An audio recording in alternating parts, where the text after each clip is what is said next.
नमस्ते हमारे प्यारे विद्यार्थियों। हम लेकर आए हैं आपके लिए बहुत ही सुंदर चाणक्य नीति का श्लोक जो कि आपकी स्क्रीन पर दिख रहा है। श्लोक बहुत सुंदर बात कहता है, श्लोकेन वा तदर्थेन तदर्धार्ध क्षणेन वा अवंद्यम दिवसम कुर्यात् दानाध्ययन कर्म भी। अर्थात चाहे हम एक वर्ण पढ़ें, चाहे हम एक अक्षर पढ़ें, चाहे हम एक शब्द पढ़ें, चाहे हम एक लाइन पढ़ें, तो हमको डेली एक लाइन, एक अक्षर, एक वर्ण पढ़कर सोना है। अर्थात हमारा जीवन यदि हमको सफल बनाना है तो हमें निरंतर एक कार्य जीवन में नियम पूर्वक करना चाहिए। वह कार्य है अध्ययन का। अध्ययन अर्थात हमको हमारा पढ़ाई निश्चित रूप से करनी चाहिए। चाहे हम एक अक्षर पढ़ें, चाहे हम एक शब्द पढ़ें, चाहे एक पद को पढ़ के सोएं, चाहे एक पूरी लाइन पढ़ें, चाहे पुस्तक पढ़ें, चाहे पेज पढ़ें, लेकिन पढ़कर हमको जीवन में सोना है, तभी हम सफल हो सकते हैं। नमस्ते हमारे प्यारे विद्यार्थियों, आज हम लेकर आए हैं बहुत ही सुंदर चैप्टर 3 जिसका नाम है नित्यम सुभाषित रसम पीत्वा जीवनम सफल कुरु। अर्थात नित्य ही सुभाषित रसों को पी करके अपने जीवन को सफल करना चाहिए।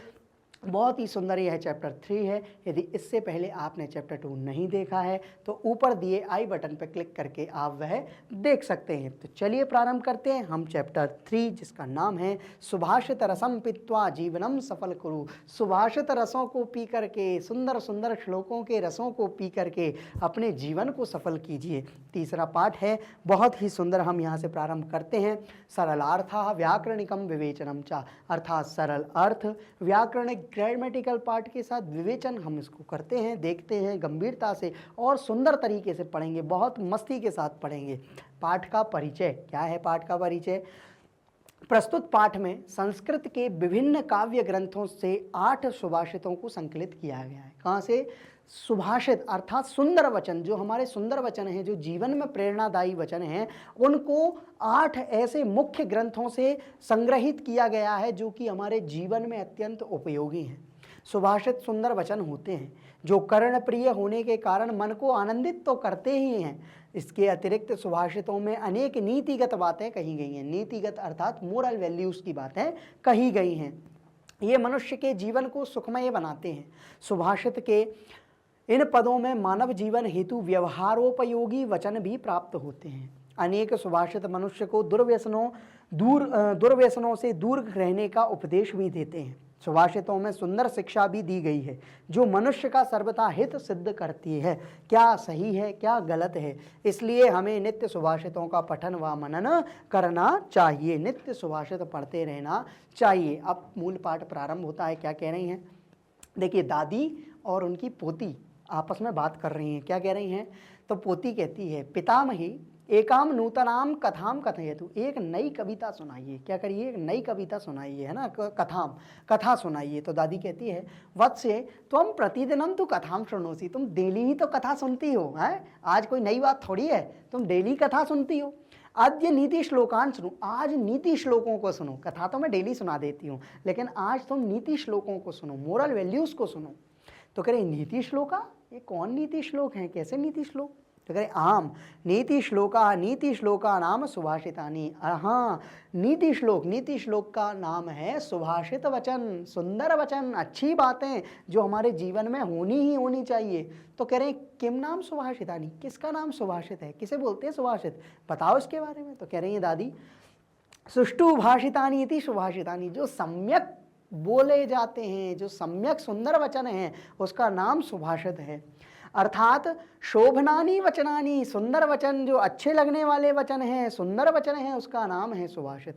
तानी सर्वदा जनानाम हिताय भवन्ति। वह हमेशा लोगों के हित के लिए होते हैं, किसी का बुरा नहीं करते, सबके लिए अच्छे और अच्छे अर्थात बहुत ही अच्छे सिद्ध होते हैं। देखिए, कह रही हैं, हे दादी जी एक नवीन कथा सुनाइए, नई कथा सुनाइए। तो कह रही, पुत्री तुम प्रतिदिन तो कथा सुनती हो, आज नीति श्लोकों को सुनो। तो कह रही, नीति श्लोक क्या है? ये नीति श्लोक? हाँ, नीति श्लोक नाम सुभाषित। नीति श्लोक का नाम क्या है? सुभाषित। तो कह रहे सुभाषित क्या है? तो कह रहे इस अच्छी प्रकार कहे गए सुभाषित अर्थात सुंदर वचन वे सदा लोगों के हित के लिए होते हैं, हमेशा लोगों का हित करने वाले ऐसे वचन सुंदर वचन होते हैं। देखिए फिर कह रही हैं सुभाषित पठनेन का लाभा, सुभाषितों को पढ़ने से क्या लाभ है, क्योंकि कोई भी चीज़ पढ़ेंगे तो फिर उसको पढ़ने का लाभ भी तो होना चाहिए। तो कह रहे हैं सुभाषित पठनेन आदर्श मानव जीवन निर्माणाय प्रेरणा प्राप्यते, आदर्श मानव जीवन को निर्माण करने की प्रेरणा सुभाषितों को पढ़ने से होती है। अर्थात अपना जीवन अच्छा करना है, हमको अच्छा संस्कारी बनना है तो सुभाषित पढ़ना चाहिए। मानव जीवनस्य सुखाय समृद्धये च सुभाषितानां पठनस्य आवश्यकता अस्ति, मानव जीवन के सुख के लिए, समृद्धि के लिए, सफल होने के लिए सुभाषितों का पढ़ना आवश्यक है। या सुभाषितानि पठित्वा, जो सुभाषितों को पढ़ करके कार्य क्षेत्रे तस्य ज्ञानस्य प्रयोगम करोति, अपने कार्य के क्षेत्र में जहाँ हम काम करते हैं उन कार्य क्षेत्र में इन सुभाषितों को पढ़ के काम करते हैं, सा बहुन लाभान प्राप्त होती, वो बहुत सारा लाभ प्राप्त करते हैं, उनको बहुत अच्छे फल की प्राप्ति होती है। तो करें अहो सुंदरम, बहुत सुंदर बात है, बहुत अच्छी बात है।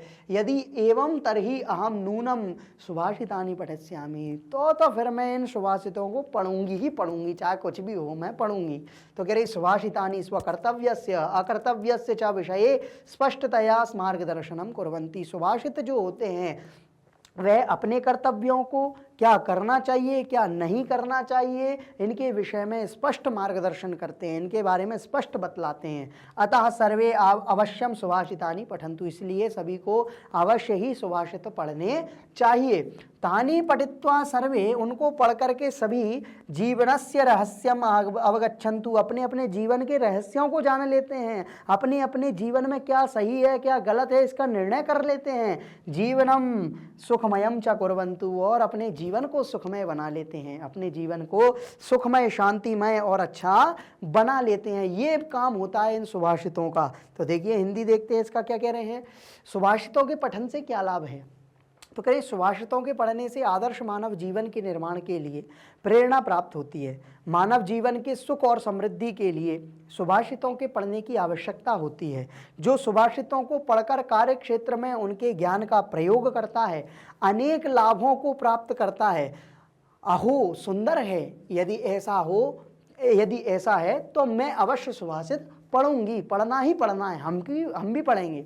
तो कह रहे हैं सुभाषित अपने कर्तव्य और अकर्तव्य के विषय में स्पष्टता से मार्गदर्शन करते हैं, इसलिए सभी अवश्य सुभाषित पढ़ें। उन्हें पढ़कर सभी जीवन के रहस्य को जान लो और जीवन को सुखी करो। जीवन अच्छा बनाना है तो नित्य ही सुभाषित रसों का पान करना है, पीना ही पीना है। चलिए आगे चलते हैं, को शब्दार्थ देखते हैं। पितामही अर्थात हे दादी, नूतनम यानी कि नवीन, कथयतु यानी कहिए, शृणु मतलब सुनो, निर्माणाय मतलब निर्माण के लिए, समृद्धये मतलब समृद्धि के लिए, बहुन यानी अनेक, सुखमयम यानी सुखी, वत्से मतलब पुत्री, और शृणोषि मतलब सुनती है। आगे चलते हैं, क्या कह रहे हैं, अद्य मतलब आज, सुभाषितानि सुंदर वचन, सुष्ठु सुंदर, हिताय कल्याण के लिए, अकर्तव्य ना करने योग्य, पठित्वा पढ़कर, अवगच्छन्तु मतलब जान लो। आगे चलते हैं, कह रहे हैं अब मूल जो हमारा शुभारंभ श्लोक है वो प्रारंभ हो गया। बहुत सुंदर श्लोक है, क्या कह रहे हैं, गायन्ति देवा किल गीतकानि, धन्यास्तु ते भारत भूमि भागे, स्वर्गापवर्गास्पदमार्गभूते, भवन्ति भूयः पुरुषा सुरत्वात्। क्या कह रहे हैं, बहुत सुंदर कह रहे हैं गायन्ति देवा किल गीतकानि, धन्यास्तु ते भारत भूमि भागे, स्वर्गापवर्गास्पदमार्गभूते, भवन्ति भूया पुरुषा सुरत्वात्। कह रहे हैं गायन्ति देवा, जिसको देव भी गाते हैं, जिसकी देव भी सराहना करते हैं, किल गीतकानि गीत के रूप में उसको गाते हैं, धन्यास्तुते भारत भूमि भागे, वो है भारत की भूमि का टुकड़ा, वह भारत की भूमि जिसको देवता भी तरसते हैं, देवता भी उनके गीत गाते हैं, किसके, भारत भूमि के। स्वर्गापवर्गास्पद मार्ग भूते भवंती, कह रहे हैं चाहे स्वर्ग हो चाहे पाताल हो, वहाँ भी क्या होता है, अपवर्ग मोक्ष भी हो, चाहे स्वर्ग हो चाहे मोक्ष हो, वहाँ भी मार्ग भूते, मार्ग में जाते हुए भूते, मार्ग तो होते हुए भूयः पुरुषः सुरत्वात्, इस भारत भूमि पर जिस मनुष्य ने जन्म लिया है वह या तो स्वर्ग में या मोक्ष में निश्चित ही अपना सुर पदवी को प्राप्त कर लेता है, अर्थात देव बन जाता है।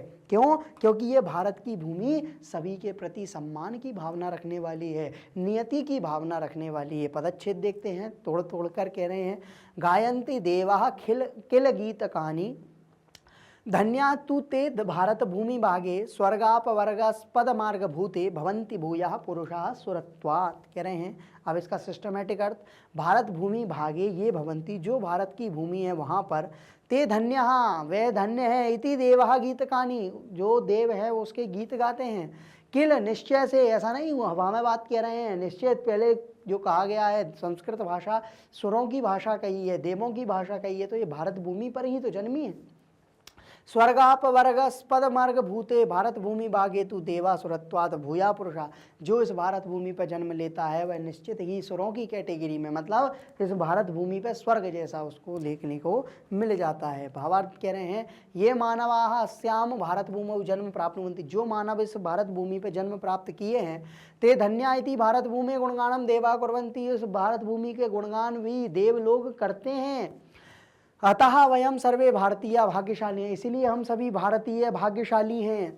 स्मः धर्म अर्थ काम मोक्षादि प्राप्त है, धर्म अर्थ जो चार पुरुषार्थ कहे हैं, धर्म अर्थ काम मोक्ष मार्ग भूते अस्मिन भूखंडे देवाः अपि देवत्वं विहाय, इस भारत भूमि पर देवता भी अपने देवत्व को छोड़ करके मनुष्य रूपेण जन्म ग्रहणार्थम अभिलषंति, अपना मतलब देवता पना छोड़ करके मतलब वो देव से मनुष्य होना चाहते हैं। ऐसी इस भारत भूमि की विशेषता है कि देवता भी अपने देवत्व को छोड़ करके, मतलब जो शरीर धारण किया है उसको छोड़ करके भारत भूमि पर मनुष्य के रूप में जन्म लेना चाहते हैं। ऐसी बात यहाँ कह रहे हैं। क्या कह रहे हैं? सरलार्थ देखते हैं, भारत भूमि खंड में जो लोग होते हैं वे अवश्य धन्य हैं, ऐसा देवता लोग गीत गाते हैं। स्वर्ग और मोक्ष के आधारभूत इस भारत भूमि पर तो देवता भी देवता होने की अपेक्षा पुनः मनुष्य होना चाहते हैं, देवता देवतापना छोड़ना चाह रहे हैं। देवता भारत की भूमि की प्रशंसा करते हैं कि वे मनुष्य धन्य हैं जो इस भारत भूमि में जन्म लेते हैं, इसलिए हम सभी भाग्यशाली भारतीय हैं। इस भूमि में जो धर्म धन काम मोक्ष यानी धर्म अर्थ काम मोक्ष आदि की प्राप्ति का मार्ग है, देवता भी अपना देवत्व छोड़कर मनुष्य के रूप में जन्म लेना चाहते हैं, ऐसी बात यहाँ कहते हैं।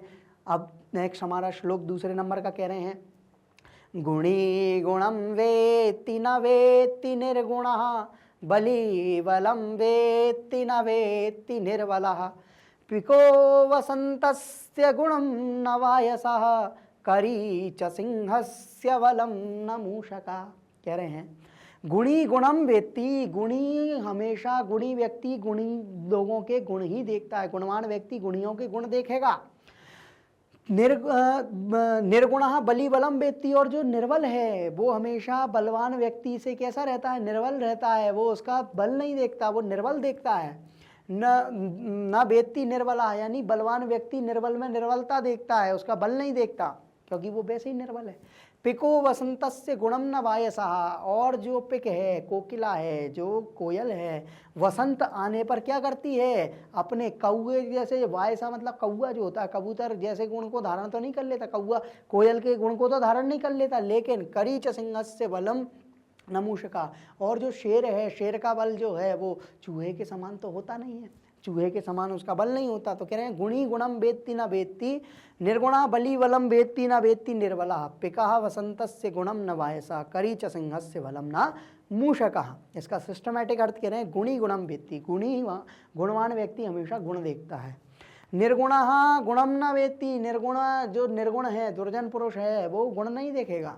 बली बलम वेत्ति, बली जो बलवान व्यक्ति है वो हमेशा बल देखता है, निर्बल नहीं देखेगा।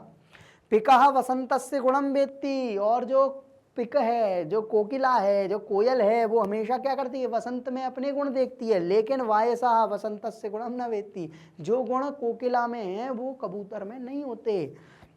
करी च सिंहस्य बलम वेत्ति, और जो करी है वो सिंह के बल देखता है। मूषकः सिंहस्य बलम न वेत्ति, यानी शेर में चूहे जैसा बल तो होता नहीं है, उसका बल अलग होता है। तो कह रहे हैं गुणवान जनाः, भावार्थ गुणवान जनाः या अन्येषां सद्गुणान ज्ञातुम शक्नोति, जो गुणवान लोग हैं, जो गुणवान व्यक्ति हैं, वो दूसरों के गुण हमेशा जानने के लिए होते हैं। परंतु गुणहीन जनाः अपरेषां सुगुणान अवगन्तुं समर्था न भवति, लेकिन जो दुर्जन हैं, जो निर्गुण हैं, वो क्या कर देंगे, गुणहीन व्यक्ति दूसरों की गलतियां ही निकालते रहेंगे। बलवान जना यथा अन्येषां बलम ज्ञातुम शक्नोति तथा बलरहिता जना अन्येषां बलम ज्ञातुम न शक्नोति, जो बलवान व्यक्ति होता है वो जिस प्रकार से दूसरे को बल देखेगा, वैसा निर्बल व्यक्ति दूसरे का बल नहीं देख सकता। बसंत काल के आगमन पर, बसंत काले आगते पिका वसंतस्य गुणानुरूपम कुहुतानम करोति, मतलब कुकड़ू तो कौन करता है कि मुर्गा करता है, लेकिन ये कुहुतान, कोयल जो गाती है, वसंत ऋतु आने पर जो वो गाती है, वो काम मधुर रूप से कोकिला ही कर सकती है। कोकिला मतलब कोयल ही कर सकती है। परंतु काका मधुरम गातुम न शक्नोति, जो कौआ है वो काका मतलब कबूतर, वो काम नहीं कर सकता। गजाहा, करी मतलब गजाहा, गजा मतलब हाथी, हाथी पशुराज सिंहस्य बलम जानाति, हाथी पशु के जो सिंह है, सिंह शेर है, उसका बल केवल हाथी जानता है। किंतु मूषका तस्य बलम न जानाति, चूहा उसका बल नहीं जान सकता। अतः पारयति, अतः योग्यः एवं महत्वम ज्ञातुम समर्थो भवति न अयोग्यः, योग्य व्यक्ति का योग्य गुण केवल योग्य ही जान सकता है, अयोग्य व्यक्ति नहीं जान सकता। कह रहे हैं गुणवान व्यक्ति गुण को जानता है तथा गुणहीन को मतलब गुण को नहीं जानता है। बलवान व्यक्ति बल को जानता है, बलहीन बल को नहीं जानता। कोयल वसंत के गुण को जानती है, कौआ वसंत के गुण को नहीं जानता है। हाथी सिंह के बल को जानता है, चूहा सिंह के बल को नहीं जानता है। ऐसी बात कह रहे हैं एक अच्छा इंसान दूसरों के गुण पहचान सकता है, लेकिन बिना गुण वाला इंसान दूसरों के अच्छे गुणों को नहीं समझ पाता। जैसे एक ताकतवर इंसान दूसरों की ताकत जान सकता है, वैसे ही एक कमज़ोर इंसान कभी दूसरों की ताकत नहीं जान सकता। जब बसंत आता है, बसंत ऋतु आती है, तो फसल वसंत के गुणों के हिसाब से गुस्से वाली आवाज़ निकालती है, लेकिन कौआ मीठा नहीं गा सकता, है ना। कौआ क्या नहीं कर सकता, मीठा नहीं गा सकता। हाथी जानवरों के राजा शेर की ताकत जानता है, लेकिन चूहा उसकी ताकत नहीं जान सकता। इसलिए सिर्फ लायक ही अहमियत समझ पाता है, नालायक नहीं। क्या स्पष्ट कह रहे हैं, लायक व्यक्ति ही अहमियत जान सकता है, नालायक व्यक्ति नहीं। इसलिए योग्य बनिए। अगर हम में योग्यता है तो जीवन में कोई व्यक्ति आपको दुखी नहीं कर सकता। अयोग्य मत बनिए। हम कहते हैं ऐसा हो रहा है, वैसा हो रहा है, सब हो रहा है, लेकिन आपके पास योग्यता है तो दुनिया आपको घर पे बैठ के पूजेगी। आगे चलते हैं। नेक्स्ट हमारा श्लोक है भवन्ति नम्रस्तरवा फलोद्गमयी नवाम्बुभि दूरविलम्बिनो घना अनुद्धता सत्पुरुषा समृद्धिभिः स्वभाव एवैष परोपकारिणाम। परोपकारियों का कैसा स्वभाव होता है, क्या है परोपकारियों की विशेषता। कह रहे हैं भवन्ति नम्रास्तरवा फलोद्गमयी नवाम्बुभिर्दूरविलम्बिनो घना अनुद्धता सत्पुरुषः समृद्धिभिः स्वभाव एवैष परो। ऐसा स्वभाव होता है परोपकारियों का। कैसा, भवंती नम्र स्वभाव होता है, कोमल स्वभाव होता है।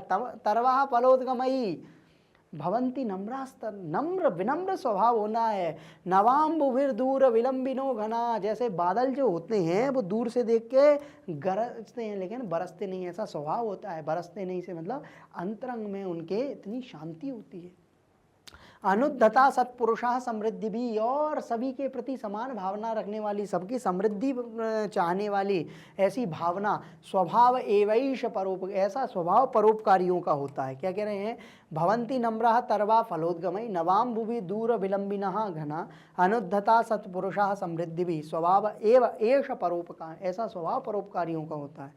तरवा फलोद्गमयी नम्रा भवंती घना नवाम्बुभि दूर विलंबिना भवन्ति सत्पुरुषा समृद्धिभिः अनुद्धता भवन्ति परोपकारिणाम एष एव स्वभावः भवति। ऐसा स्वभाव परोपकारियों का होता है। कह रहे हैं समयानुसारम वृक्षेषु फलानि जायन्ति, समय आने पर वृक्षों पे अपने आप फल आने लगते हैं। फल भारेण ते वृक्षा नम्रा भवन्ति, और फल के भार से वो जो वृक्ष हैं वो क्या हो जाते हैं, झुक जाते हैं, नम्र हो जाते हैं।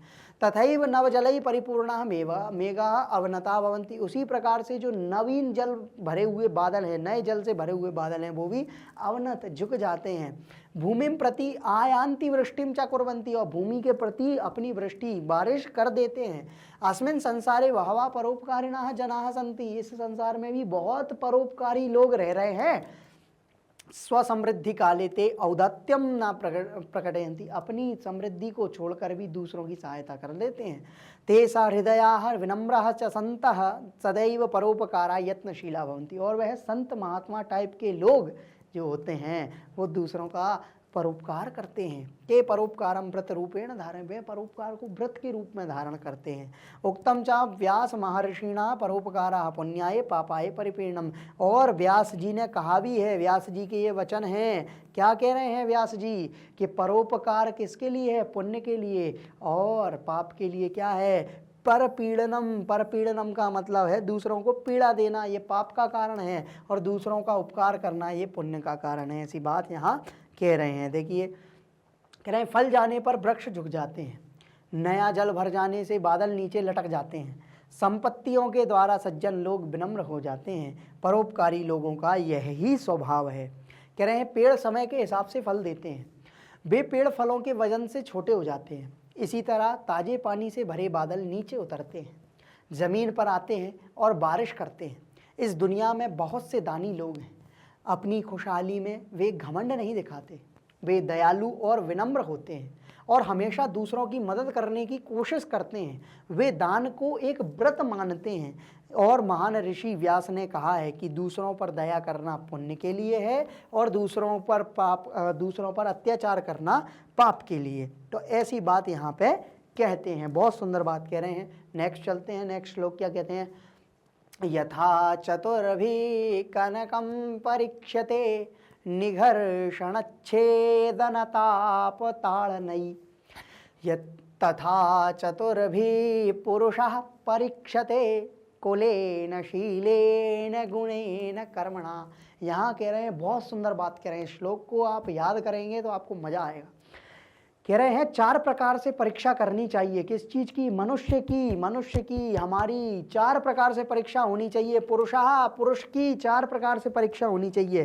कौन कौन सी परीक्षा है, पहले उदाहरण दे रहे हैं कि जैसे एक सोना होता है, यथा चतुर्भी, जैसे सोना 4 प्रकार से मापा जाता है। परीक्षते कनकम, कनकम मतलब कि सोना है ना, कनकम मतलब सोना। परीक्षते मतलब जैसे सोने की परीक्षा 4 प्रकार से की जाती है। कौन कौन सी, निघर्षण छेद ताप ताड़नई, यानी कि पहले उसका निघर्षण मतलब घिसा जाता है। सोने को पहले जितना घिसोगे उतना निखार आएगा।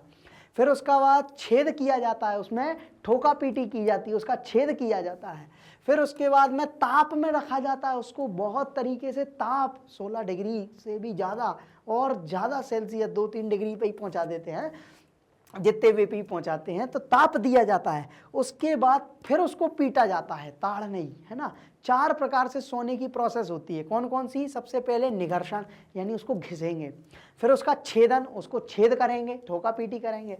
फिर उसके बाद उसमें क्या करेंगे, उसको ताप देंगे। क्या करेंगे, ताप देंगे, यानी कि उसको तपाएंगे, है ना। फिर उसके बाद में ताड़ नहीं, फिर उसकी और तरीके से ठोका पीटी करके उसको जब तक वो पूरे 16 ताव के बाद निखार ना आ जाए तब तक वो सोना किसी काम का नहीं, तब वो बनेगा 24 कैरेट गोल्ड, है ना। कैसा बनेगा, 24 कैरेट गोल्ड जो बनेगा। तो वही बात कह रहे हैं कि यदि मनुष्य की परीक्षा नहीं की तो आप जीवन में क्या करेंगे, क्योंकि मनुष्य की परीक्षा करना जरूरी है। पुरुष की 4 प्रकार से परीक्षा होती है, जैसे सोने की 4 प्रकार से परीक्षा होती है, ऐसे ही पुरुष की भी 4 प्रकार से परीक्षा होती है। कौन कौन सी, सबसे पहले तो उसका कुल देखना चाहिए, कौन से कुल में जन्मा है, उसका फैमिली बैकग्राउंड क्या है, उसका परिवार का बैकग्राउंड क्या है। दूसरा उसका आचरण, शीलेन, दूसरा उसका आचरण कैसा है, वह क्या काम करता है, क्या नहीं करता। तीसरा उसका गुण देखना चाहिए, उसमें क्या क्वालिटी है, क्या विशेषता है, क्या महत्वता है। और चौथा उसका कर्म देखना चाहिए। कि जैसे सोना 4 प्रकार की प्रोसेस से होकर जब गुजरता है तब वो शुद्ध बनता है, ऐसे ही मनुष्य की भी 4 प्रकार से परीक्षा की जाती है। तथा चतुर्भी पुरुषा परीक्षते, ऐसे ही 4 प्रकार से पुरुष की परीक्षा होती है। कौन कौन सा? सबसे पहले उसका कुल देखो, उसके बाद उसका शील देखो, आचरण देखो, उसकी क्वालिटी देखो, फिर उसके बाद गुण देखो, क्वालिटी, और फिर उसके बाद उसका काम देखो, वर्क देखो, कर्म देखो, क्या करता क्या नहीं करता। देखिए क्या कह रहे हैं, यथा चतुर्भी कनकम परीक्षते निघर्षण छेदन तापताड़नहि तथा चतुर्भी पुरुष परीक्षते कुलेन शीलेन गुणेन कर्मणा। यथा निघर्षण छेदन ताप ताड़नहि चतुर्भी उपाय ही कनकम परीक्षते, ये 4 प्रकार की प्रक्रिया के बाद में हम सोने का परीक्षण कर सकते हैं। ऐसे ही तथा कुल शीलेन गुणेन कर्मणा च चतुर्भी पुरुषा परीक्षते, ऐसे ही कुल से, गुण से, कर्म से, शील से मनुष्य की, पुरुष की 4 प्रकार से परीक्षा की जा सकती है। देखिए कह रहे हैं, स्वर्णकारः स्वर्णस्य शुद्धताम आकलयितुम आदौ निकष प्रस्तरे निघर्षणम करोति, कि जो सोनार होता है वो सोने को निखारने के लिए क्या करता है, सबसे पहले उस पत्थर पे उसको घिसता है। तदनंतरम तस्य स्वर्णस्य कर्तनम करोति, तो उसके बाद फिर उस सोने को काटता है।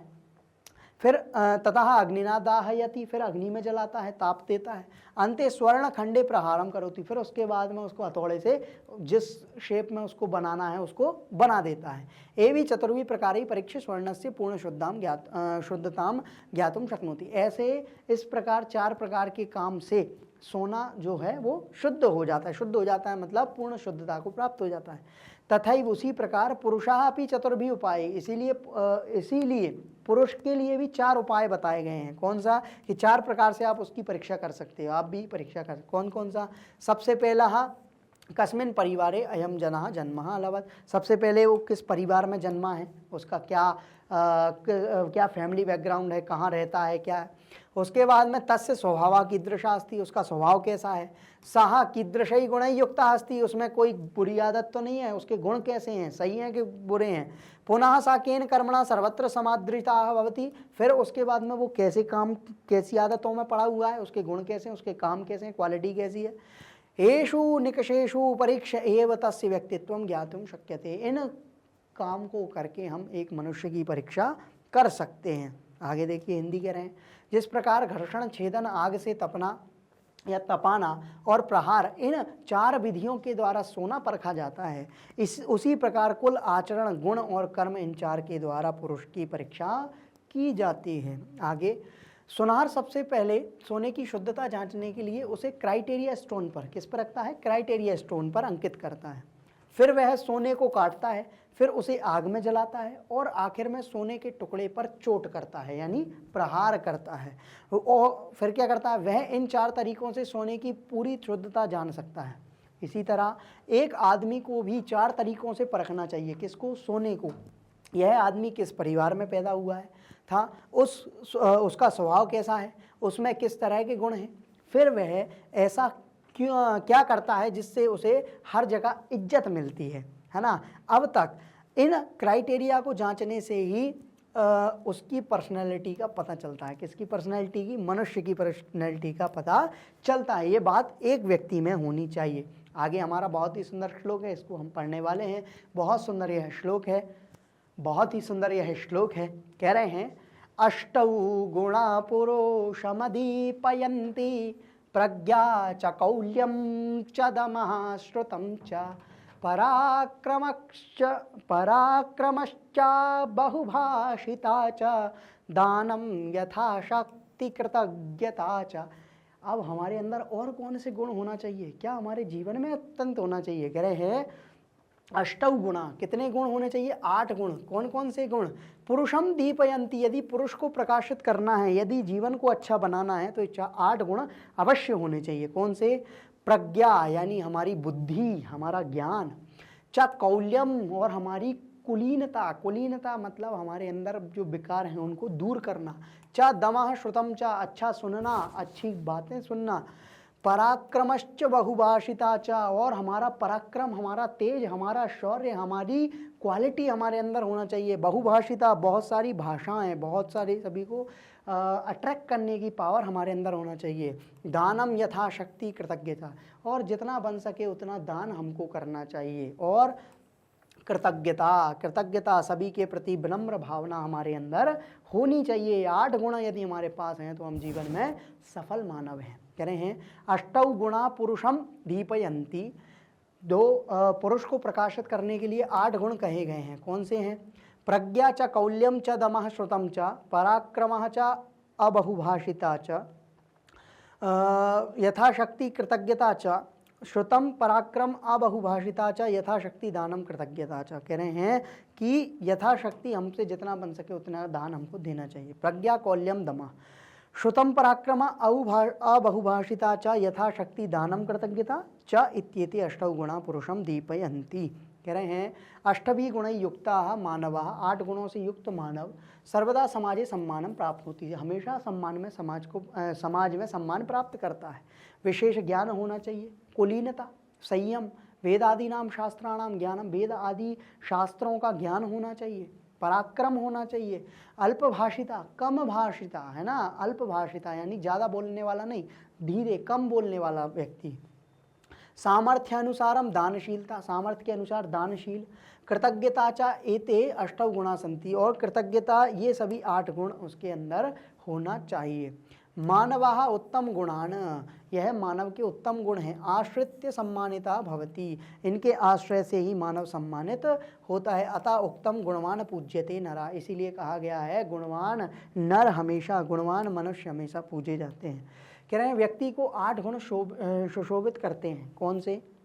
विशेष ज्ञान, कुलीनता, संयम, वेद शास्त्रों का ज्ञान, वीरता, संयमित वचन, शक्ति के अनुसार दान और कृतज्ञता। भावार्थ कह रहे हैं 8 गुणों वाला इंसान समाज में हमेशा सम्मान पाता है। ये 8 गुण हैं खास ज्ञान यानी विशेष ज्ञान, बड़प्पन है ना, कुलीनता, संयम, वेदों और दूसरे शास्त्रों का ज्ञान, पराक्रम, छोटी वाणी यानी कम है ना, अल्पभाषिता, अपनी काबिलियत के हिसाब से उदारता और कृतज्ञता।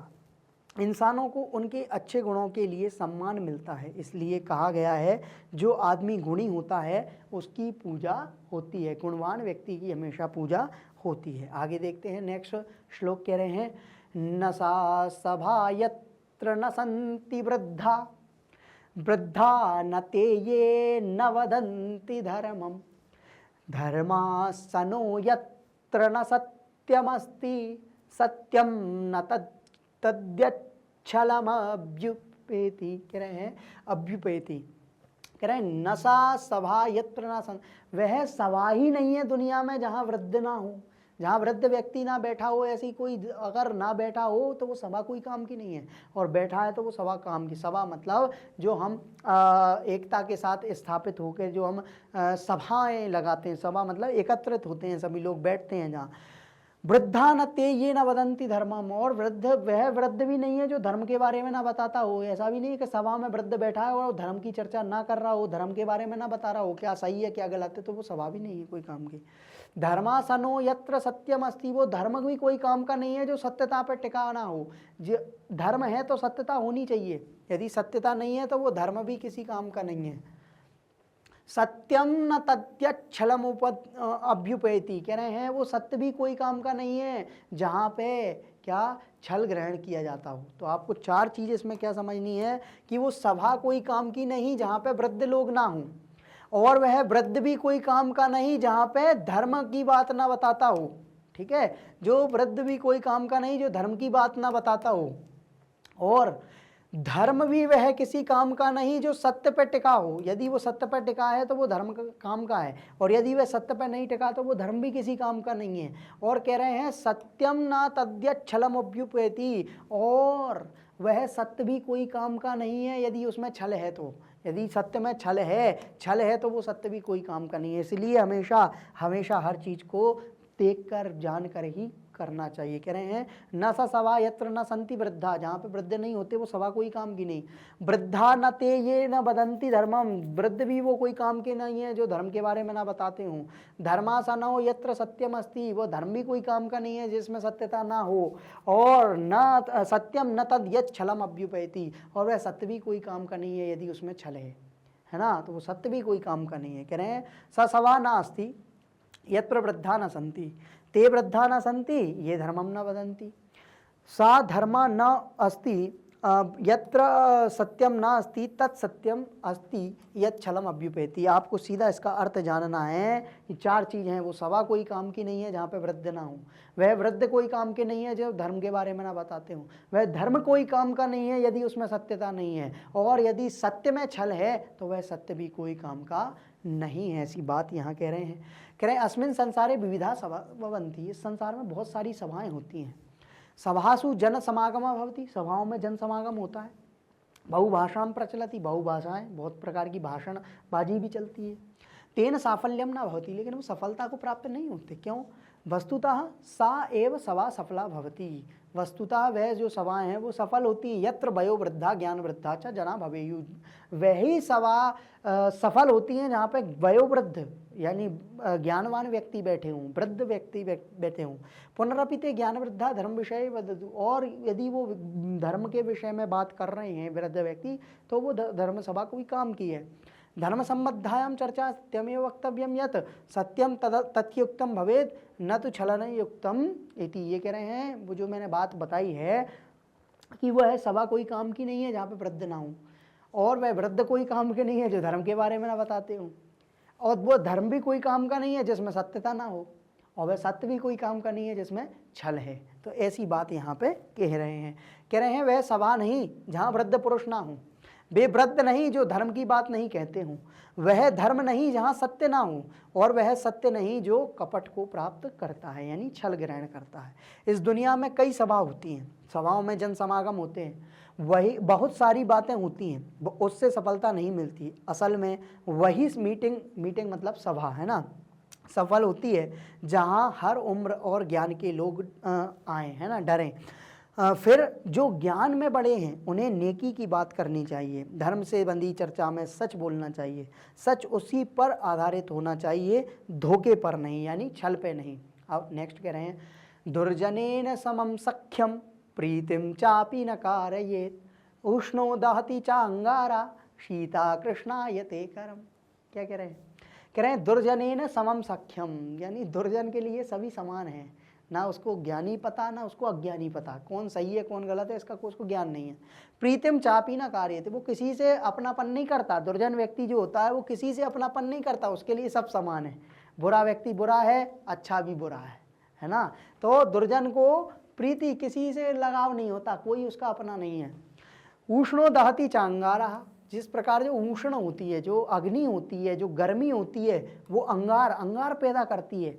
शीता कृष्णायते करम, और जो हाथ जो होते हैं वो कृष्ण यानी ठंडों में कैसे हो जाते हैं? शीता कृष्णायते करम, और कृष्ण की तरह, कृष्ण काले है ना। तो कह रहे हैं दुर्जनेन समम सख्यम प्रीतिम चा अपि न कार्येत उष्णा दहती चा अंगारा शीता कृष्णायते करम, यानी शीत से कैसे हो जाते हैं? वो काले पड़ जाते हैं। कृष्णायते दुर्जनेन समम सख्यम प्रीतिम चा अपि न कार्येत उष्णा अंगारा दहती शीता चा करम कृष्णायते।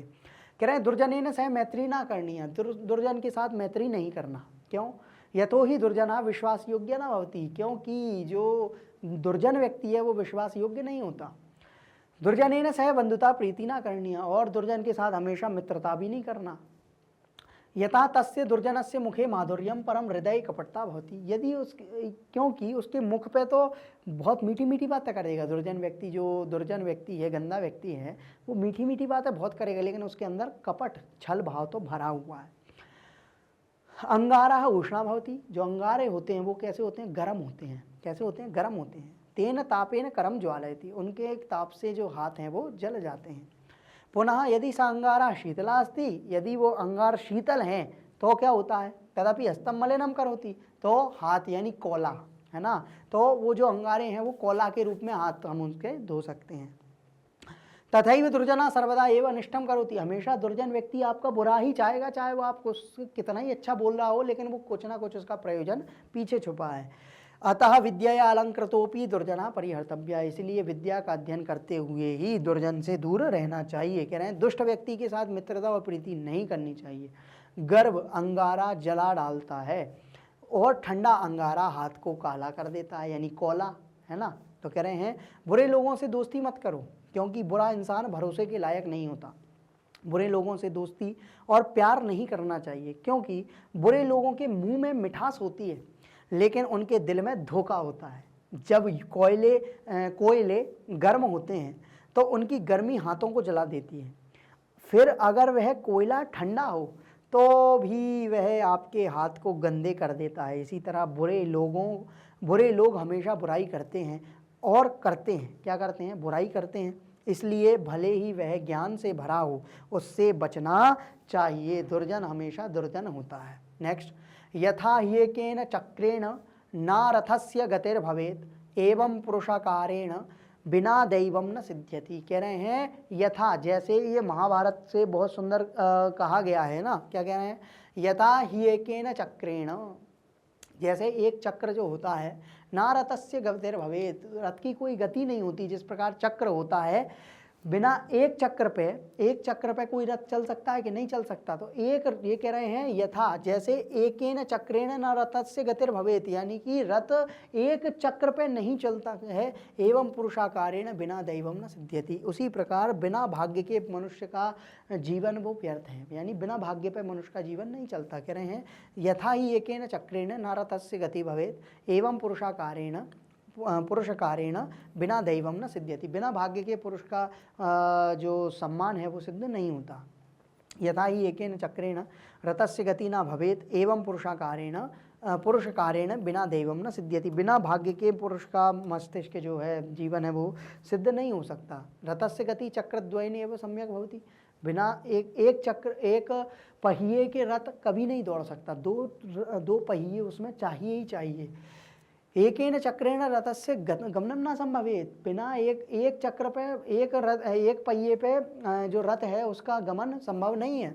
रथस्य गति स्थगिता स्यात्, रथ की जो गति है वो मतलब रथ आगे नहीं बढ़ पाएगा। पुरुषार्थेन, उसी प्रकार पुरुषार्थ के बिना फल नहीं सिद्ध होता है, यानी अपना काम करते रहना चाहिए। भाग्य स्थितोपि उद्योगेन एवं फलम लभ्यते, भाग्य पर भी उस कार्य का फल निर्भर करता है। अत्र अनुभूयते यत्, यहाँ अनुभूति होती है कि प्रयत्न भाग्यम च मानव रथस्य द्वय चक्रे, इसलिए ये सिद्ध होता है, ये बात हकीकत है कि मानव के भी, मनुष्य के भी दो रथ हैं। क्या है? रथ एक ही है लेकिन उसके दो पहिए हैं, पहला है प्रयत्न और दूसरा है भाग्य। इसलिए कर्म करो, फल की चिंता मत करो। जो गीता में उपदेश है, कर्मण्यवाधिकारस्ते मा फलेषु कदाचन, बात वही है कि जैसे रथ के दो पहिए होते हैं, वो रथ दोनों पहियों के बिना एक कदम भी आगे नहीं बढ़ सकता, एक पहिए पे नहीं चल सकता। उसी प्रकार मनुष्य रूपी जो रथ है उसके भी दो पहिए हैं, एक उसका प्रयत्न यानी उसका काम, उसकी मेहनत, उसकी लगन, और दूसरा उसका भाग्य। तो इसीलिए हमेशा भाग्य के भरोसे ना बैठें, मेहनत भी उतनी होनी चाहिए तो भाग्य अपने आप कार्य करने लगता है। इसीलिए हमको जीवन में सफल होना है तो दोनों पहियों का बैलेंस बना के चलना पड़ेगा। उतनी ही मेहनत, भाग्य तो अपना काम करता ही रहेगा लेकिन पुरुषार्थ भी हमको करना है, ऐसी बात यहाँ कह रहे हैं। उक्तम अपि, कहा भी गया है, उद्यमेन ही सिद्ध्यन्ति कार्याणि न मनोरथैः, उद्यम से ही सभी काम सिद्ध होते हैं, अपने आप कोई काम सिद्ध नहीं होता है, ऐसी बात कह रहे हैं। कह रहे हैं जिस प्रकार एक पहिए से रथ की गति नहीं होती यानी वो आगे नहीं बढ़ सकता, उसी प्रकार उद्यम के बिना भाग्य सिद्ध नहीं होता। रथ की चाल पहिए से ठीक से कंट्रोल होती है, एक पहिए से रथ का चलना मुमकिन नहीं है। रथ की चाल रुक जाएगी। इंसान के मकसद के बिना कुछ भी पूरा नहीं होता। किस्मत में भी मेहनत से फल नहीं मिलता है ना, क्या करते हैं? मेहनत से। भाग्य भी जरूरी है। यहाँ ऐसा महसूस होता है कि कोशिश और भाग्य इंसानी रथ के दो पहिए हैं। जैसा कि कहा भी गया है, चीज़ें इच्छा से नहीं बल्कि मेहनत से प्राप्त होती हैं। उद्यम से ही सभी कार्य सिद्ध होते हैं, बिना उद्यम के कोई कार्य सिद्ध नहीं होता है। नेक्स्ट करें, आप इसके शब्दार्थ देख सकते हैं। कह रहे हैं श्रृंखलितम, अनुशासितम, अनुशासित, डिसिप्लिन, गायंती, गानम कुर्वन्ति, गाते हैं सिंह, किल, निश्चय, निश्चय से, विद डिटर्मिनेशन, धन्या, प्रशंसिता, प्रशंसनीय, प्रेजवर्थली, अपवर्गा, निर्वाणम, मोक्ष, लिबरेशन, फिर भूया, पुनः पुनः, बार बार, ओवर एंड ओवर अगेन, सुरत्वा, देवत्व से, फ्रॉम डिविनिटी, है ना। फिर वेत्ती, जानाति, जानता है, नोस, निर्गुणा, गुणहीना, गुणरहिता, विदाउट वर्दी, बली, बलवान, बलशाली पावरफुल, निर्बला बल रहित, बलहीन बीक, पिका कोकिला कोयल कुकू। फिर वायसा काका कौआ क्रो, करी गजा हाथी हेलीपेंट, नम्र अवनता झुके हुए बैंड, तरवा पादपा वृक्षा ट्रीज, फलोदगमयी यानी फल भारे फलों के भार से, विद वेट ऑफ फ्रूट्स, अम्भुवी जलई जल से भरे हुए, फिल्ड विद वाटर, दुर्विलंबिना दूरात अदा अवनता दूर से नीचे झुके हुए, कम डाउन फ्रॉम अबव, घना मेघा बादला क्लाउड्स, अनुद्धता गर्भशून्या अभिमान से रहित, पोलाइट, सत्पुरुषा सज्जना अच्छे लोग, गुड पीपल, समृद्धि भी ही प्रचुर धन ही बहुत धन से, विथ अबाउंडेंस ऑफ वेल्थ, कनकम स्वर्णम सोना गोल्ड, परीक्षते परीक्षितम भवति उसकी परीक्षा की जाती है, इन इज टेस्टेड। फिर निघर्षणम घर्षणम घिसना, रविंग छेदनम कर्तनम, काटना कटिंग, ताड़नई प्रहारी प्रहार के द्वारा, बाय हिटिंग, कुलेन वंशेन कुल से, बाय द फैमिली, शीलेन स्वभावेन स्वभाव से, बाय नेचर, कर्मणा कार्येण कार्य से, बाय बर्थ, दीपयंती प्रकाशयंती प्रकाशित करते हैं, इल्यूमिनेट प्रज्ञा विशेष ज्ञानम विशिष्ट बुद्धि, एक्स्ट्रा ऑर्डिनरी इंटेलिजेंस, कौल्यम यानी कुशीलता, कुलीनता अच्छे कुल में जन्म, birth is in a good family, दमा इंद्रिय संयम इंद्रियों का संयम, कंट्रोल ओवर सेंसेस। फिर श्रुतम शास्त्र ज्ञानम शास्त्रों का ज्ञान, नॉलेज ऑफ स्क्रिप्चर्स। फिर पराक्रम साहस वीरता ब्रेवरी, अबहुभाषिता मितभाषिता कम और सार्थक बोलना, स्पीकिंग लेस बट मीनिंगफुली, छलम कपटता छलना चीटिंग, अभ्युपैति प्राप्नोति प्राप्त करता है, एसोसिएट्स, दुर्जनेन दुष्ट जनेन दुष्ट व्यक्ति से, विथ विक पीपल, समम सह सात, विथ सख्यम मैत्री मित्रता फ्रेंडशिप, दहति ज्वलयति है ना, ज्वलयति जलाता है, वर्न्स अंगार, दग्ध काष्ठा अंगारा चारकोल जिसे हम कहते हैं कोला है ना, कोयला, कृष्णायते मलिनम करोति काला करता है, ब्लैकेंस, दैवम भाग्यम भाग्य लक, सिद्धयति यानी कि सिद्धम भवति फलता है, फ्रूटिफाइज है ना, फ्रूटिफाइज। नेक्स्ट अत्र इदम अभ्येयम, यहाँ कुछ जानने योग्य नई बात है, कह रहे हैं संस्कृत श्लोकेशु प्रतिपद्यम पाद चतुष्टयम अस्ति। संस्कृत श्लोकों की यह विशेषता है कि उसमें 4 पाद होते हैं। कितने होते हैं? 4 पाद होते हैं। छंदोबद्ध सस्वर गान शैली अपनी अस्ति, और इनकी एक ये विशेषता है कि हमेशा छंदमय होते हैं, इनमें छंद होते हैं, जैसे अनुष्टुप है, शार्दुल विक्रीडित है, अनेक प्रकार के छंद होते हैं, उनको हमको अभी जानने की ज़रूरत नहीं है। ये छंदोबद्ध होते हैं, मतलब इनमें छंद होते हैं, और छंद के साथ साथ इनकी विशेषता होती है कि ये सस्वर गाए जाते हैं, गा करके हम इनको पढ़ सकते हैं, याद कर सकते हैं। श्लोकेशु संधि समास युक्त पदानी भवंती, श्लोकों में संधि और समास युक्त पद होते हैं, जैसे नम्रस्तरवा यानी नम्रः तरवा, अभ्युपैति अभि प्लस उपैति, संधि समास जब हम पढ़ते हैं तो वो भी इनमें देखे जाते हैं। अनुद्धता न उद्धता नए तत्पुरुष समास यानी अनुद्धता, यथाशक्ति शक्ति मन अतिक्रम अव्ययी भाव, ये 2 समास हैं और ये 2 संधि है। यहाँ पे संधि समास आपको बहुत बताए हैं। 2 वर्णों के बीच में संधि होती है, 2 पदों के बीच में समास होता है। वो व्याकरण का जो पाठ है वो यहाँ आपको बताया। यदि आप ऐसे ही हमारे साथ अध्ययन करना चाहते हैं तो आप जुड़ सकते हैं हमारे YouTube चैनल से, साथ ही हमारे वेबसाइट और साथ ही हमारे एप्लीकेशन से, जहां आपको मिलते हैं ये सभी कोर्सेज हिंदी और इंग्लिश दोनों ही मीडियम में, हाई क्वालिटी एजुकेशन के साथ 100% free. E notes e books के लिए YouTube डिस्क्रिप्शन में लिंक है। यदि आपको वीडियो पसंद आया है लाइक करें, शेयर करें, सब्सक्राइब करना ना भूलें। जय तु संस्कृतम, जय तु भारतम।